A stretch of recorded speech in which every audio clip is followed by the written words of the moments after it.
व्यभिचारी और अव्यभिचारी। तो बताओ अभी कौन सी खुराक लंबे समय तक चलती है? हैं? अपने अपने दिल से पूछो। दिल तो बताता है ना सबको। अव्यभिचारी खुराक परमपिता परमात्मा की बुद्धि में सदैव चलती है या व्यभिचारी चलती है? हाँ? व्यभिचारी ही जास्ती चलती है। जब अव्यभिचारी खुराक ज्यादा मिलेगी बुद्धि को, मन को, उस समय हम त्रेता युगी सीढ़ी में चढ़ने लग पड़ेंगे।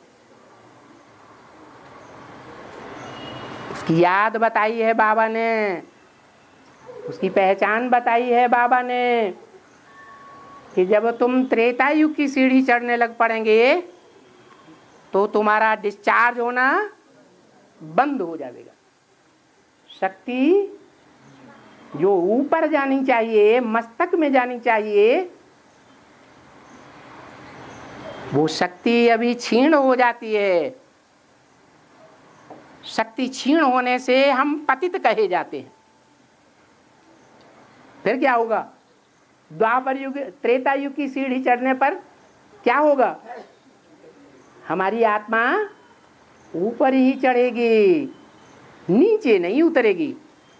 जैसे पृथ्वी के चारों तरफ वायुमंडल है और वायुमंडल के ऊपर स्पेस है, आकाश के ऊपर स्पेस, आकाश में फिर भी वायु रहती है। तो वायु में जो भी जीव जंतु होंगे या हवाई जहाज वगैरह होंगे, अगर मशीनरी फेल हो जाए तो कौन आकर्षित कर लेगा? हैं? पृथ्वी, धरणी उसको आकर्षित कर सकती है। लेकिन अगर वायुमंडल से परे स्पेस में कोई पहुंच जाए तो धरणी का आकर्षण नहीं रहता है। तो ऐसे ही होता है। जब हम त्रेता युग की सीढ़ी चढ़ना शुरू करेंगे तो ये 5 तत्वों के बने हुए शरीरों का आकर्षण हमको आकर्षित नहीं कर सकता। फिर हमको कापारी खुशी चढ़ेगी। इसका क्या गायन है? अतीन्द्रिय सुख पूछना हो तो गोप गोपियों से पूछो। और बाबा जब पुरुषार्थ करते करते कर्मातीत अवस्था होने लगती है, कोई भी आत्मा अनुभव करती है, तो क्या वो नारायण की स्टेज उसी को कहेंगे क्या? अभी किसी की स्टेज ऐसी बनती है, पुरुषार्थ होने लगती है। आगे जब पुरुषार्थ खत्म होने होती है, पुरुषार्थ जब ऐसा होगा कि कर्मातीत अवस्था हो जाएगी, अर्थात 63 जन्मों के अच्छे कर्म या बुरे कर्मों का खाता समाप्त हो जाएगा, तो कोई भी आत्मा हमको डिस्टर्ब नहीं करेगी। क्या? कोई भी आत्मा हमको डिस्टर्ब नहीं कर सकती, क्योंकि हिसाब किताब का खाता पूरा हो गया। तो आत्मा लगातार चढ़ती कला का अनुभव करेगी या बीच बीच में गिरती कला का अनुभव करेगी? चढ़ती कला का अनुभव। और बाबा, अभी हमारे जो सूर्यवंशी माँ है, योगिनी माँ, यज्ञ के आदि में उनका क्या पाठ है? कमाल है। यज्ञ के आदि में वो अष्टदेवों की बात अव्यक्त वाणी में नहीं बताई कि तुम बच्चों ने न दीदी दादी दादाओं को भी श्रृंगार किया था, भूल गए? आदि में उनका श्रृंगार करने का पाठ था दिव्य गुणों से। अंत में जो आदि में सो अंत में भी होता है। तो वही आत्माएं जिनका आदि में श्रृंगार किया था तुम अष्टदेवों ने। जैसे उदाहरण के रूप में फर्स्ट देव ले लो, है? फर्स्ट देव ने कोई का श्रृंगार किया था? हैं? वो आत्मा का अभी ज्ञान रत्नों से श्रृंगार कर रहा है या नहीं कर रहा है? कौन किसका श्रृंगार कर रहा है?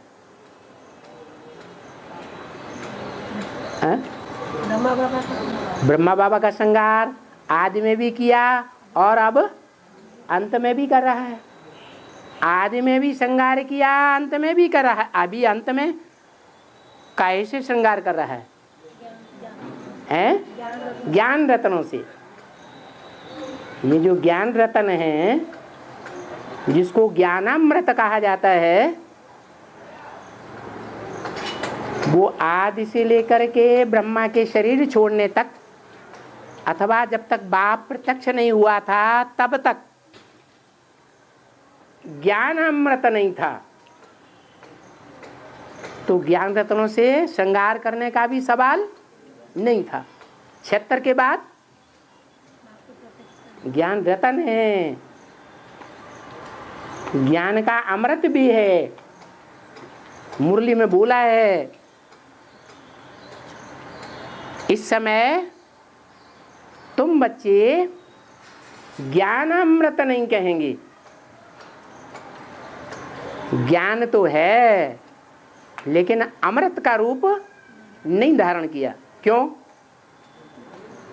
क्योंकि जिस समय मुरली ये बोली थी उस समय तक विचार सागर मंथन ज्ञान का नहीं हुआ था। और अब सबकी बुद्धि थोड़ी बहुत चलती है या नहीं चलती है? चलती है।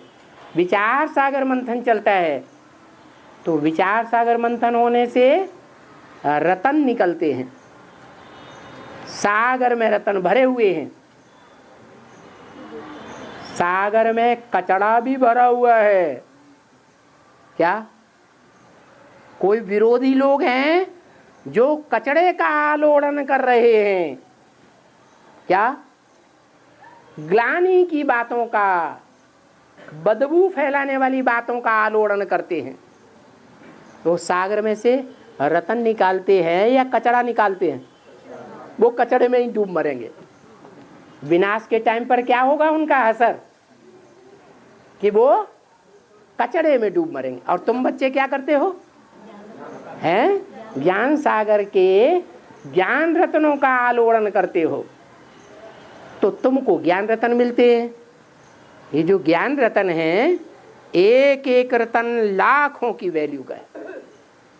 ये रत्न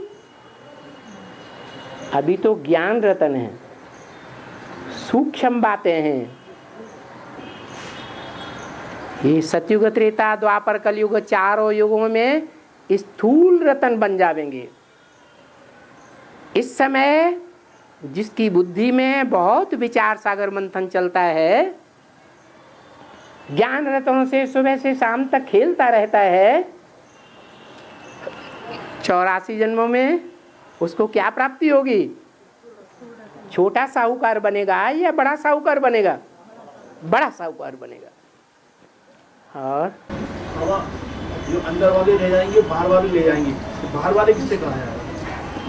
तो सरेंडर हैं वो अंदर वाले हैं, जो बाप के ज्यादा संबंध, संपर्क और सानिध्य में आते हैं।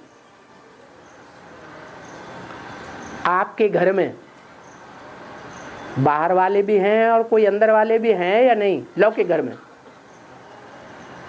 आपके लौकिक घर में कोई अंदर वाले बाहर वाले हैं या नहीं? आपकी दृष्टि में है। तो जो अंदर वाले हैं वो आपके ज्यादा सानिध्य में रहते हैं, ज्यादा संबंध में रहते हैं, ज्यादा संपर्क में आते हैं, वो अंदर वाले हो गए।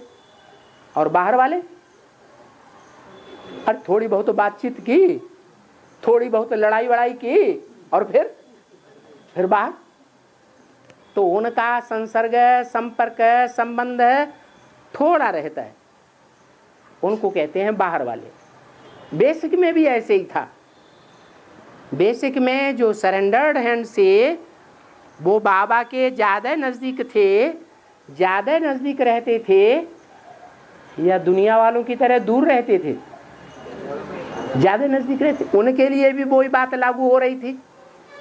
क्या अंदर वाले रह जावेंगे और बाहर वाले ले जावेंगे। कैसे साबित हुई ये बात? जो अंदर में सरेंडर्ड वर्ग था, वो सरेंडर्ड वर्ग अंदर वाला बाप के ज्ञान रत्नों को और बाप को नहीं पहचान सका। पहचान सका नहीं। जो बाहर वाले समझे जा रहे थे, घर गृहस्थ की कीचड़ में रहने वाले, वो ले गए कि नहीं ले गए? यहाँ जो भी बैठे हुए हैं वो घर गृहस्थ की कीचड़ में थे या नहीं थे? हैं? तो बाहर वाले ले गए और अंदर वाले रह गए। यहाँ भी ऐसे ही लागू होगा क्या? अंदर वाले जो हैं सरेंडर्ड हैंड्स, अगर श्रीमत पर नहीं चलते हैं, बाप के कार्य में सहयोगी नहीं बनते हैं, बाप की अव्यभिचारी याद में नहीं रहते हैं, व्यभिचारी याद में रहते हैं, बाहर की दुनिया में उनकी बुद्धि धरी रहती है, तो देखने में तो, कहने में तो, दुनिया वालों की दृष्टि में तो वो अंदर वाले हैं, सरेंडर्ड हैं, लेकिन बाप की दृष्टि में अंदर वाले हैं या बाहर वाले? बाहर वाले। इसलिए बोला कि अंदर वाले रह जावेंगे। जैसे ब्रह्मा कुमारियाँ मसनत पर बैठी रहती हैं 24 घंटे, बढ़िया बढ़िया माल खाती रहती हैं, और ये पलक पलैया मोटक मटैया बैठी हुई। ब्रह्मा कुमार भी लाल लाल टमाटर रखे हुए। ईश्वर की सेवा करते हैं, ईश्वर को पहचानते हैं? पहचानते ही नहीं। तो न बाप को जानते हैं, न बाप को पहचान की सेवा देख कर सकते हैं। ऐसी आत्माएं सेवा करती हैं या डिससर्विस करती हैं, लोगों को भरमाती हैं, हैं? लोगों को भरमाती हैं, बाप का परिचय खुद ही नहीं जानती और दूसरों को झूठा झूठा परिचय देती रहती है। तो डिससर्विस कर रही है या सर्विस कर रही है? और वो डिससर्विस करने वाले बेसिक में भी अंदर वाले ज्यादा हैं या बाहर वाले? अंदर वाले। ऐसे ही यहाँ भी एडवांस में भी ढेर के ढेर ऐसे हैं जिनकी बुद्धि आपस में ही देहधारियों में चिपकी रहती है, उनको बाप की याद नहीं। ये नियम है, बाप की सेवा करेंगे तो बाप की याद आएगी, और आपस में देहधारियों से अटैचमेंट रखेंगे तो किसकी याद आएगी? देहधारियों की याद आएगी। देहधारियों की याद आएगी तो जन्म जन्मांतर किससे प्राप्ति होगी? सुख की देहधारियों से प्राप्ति होगी। और बाप की याद में रहेंगे तो बाप के परिवार वाले सूर्यवंशी असली बच्चे बनेंगे। तो ऐसे है यहाँ भी, अंदर वाले रह जावेंगे और बाहर वाले ले जावेंगे। और सतयुग त्रेता में 21 जन्म बताए और द्वापर कलयुग में 63 जन्म बताए। फिर इस्लाम धर्म की आत्मा के 83 जन्म। 83 जन्म? हाँ। इस्लाम धर्म की आत्मा की 83 जन्म कैसे हो जाएंगे? मुरली में बताया है। कहाँ बताया है मुरली में कि इस्लाम धर्म की आत्मा के 83 जन्म? ये कहो इस्लाम धर्म में कन्वर्ट होने वाली आत्मा के 83 जन्म हो सकते हैं। हाँ। और बौद्ध धर्म की कन्वर्ट होने वाली के 82 जन्म होंगे। हाँ। ज़्यादा से ज़्यादा, कम भी हो सकते हैं। हाँ। तो फिर मतलब ऐसी आई समझ में कि द्वापर से इस्लाम धर्म आता है, 83 जन्म 82 जन्म। उनके कहाँ से? ये तो कन्वर्ट होने वालों की बात बताई आपने। जो अपने धर्म के पक्के हैं, चाहे इस्लाम धर्म के हों, चाहे क्रिश्चियन धर्म के हों, चाहे बौद्ध धर्म के हों, अगर अपने धर्म के पक्के हैं, कभी कन्वर्ट नहीं होते हैं, तो उनके कम जन्म होंगे या कन्वर्ट होने वालों की तरह होंगे? है? हाँ, जो भारतवासी कन्वर्ट हो जाते हैं उनके ज़्यादा जन्म होंगे, क्योंकि भारतवासी फिर भी सतयुग त्रेता में भारतवासी होकर रहे ना, तो तो उनके ज्यादा जन्म है। और वो तो भारतवासी होकर रहते ही नहीं। कौन? दूसरे धर्मखंड के लोग, इस्लामी हो, बौद्धि हो, क्रिश्चियन वंशी हो, वो तो कभी कन्वर्ट ही नहीं होते। तो जब कन्वर्ट ही नहीं होते हैं देवी देवता सनातन धर्म में, तो उनके जन्म भी कम होंगे। एक अव्यक्तवाणी में आया है, समय प्रमाण टचिंग और कैचिंग, टचिंग और कैचिंग इन दो शक्तियों को विशेष रूप से धारण करना। बेहद में इनका क्या? कोई संकल्प कर रहा है, हमारे विपरीत संकल्प कर रहा है, तो हमको टच हो जावे। क्या? हमको संकल्प टच हो जावे कि ये हमारे विपरीत संकल्प कर रहा है, उसको कहते हैं टचिंग और कैचिंग।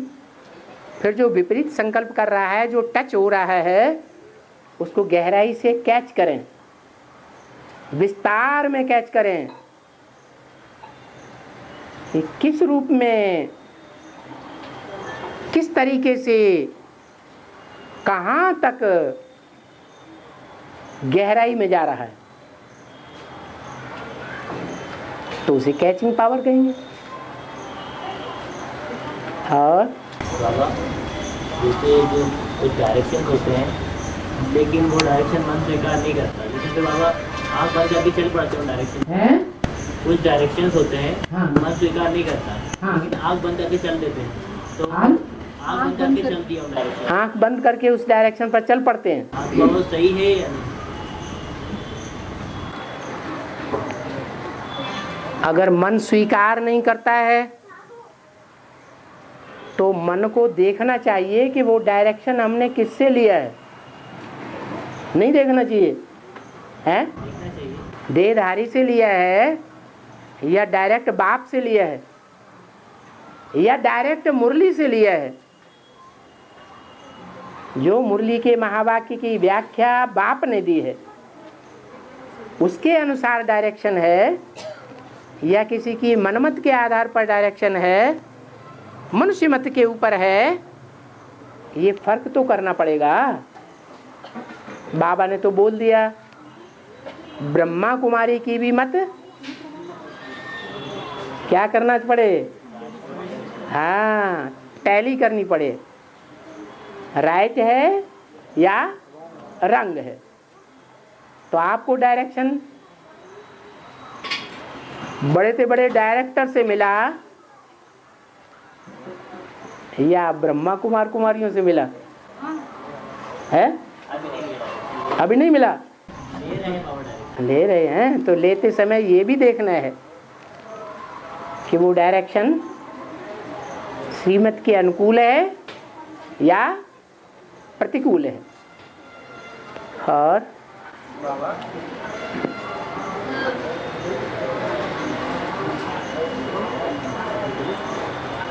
अरे शर्माते क्यों हो, धड़ाक से बोलो।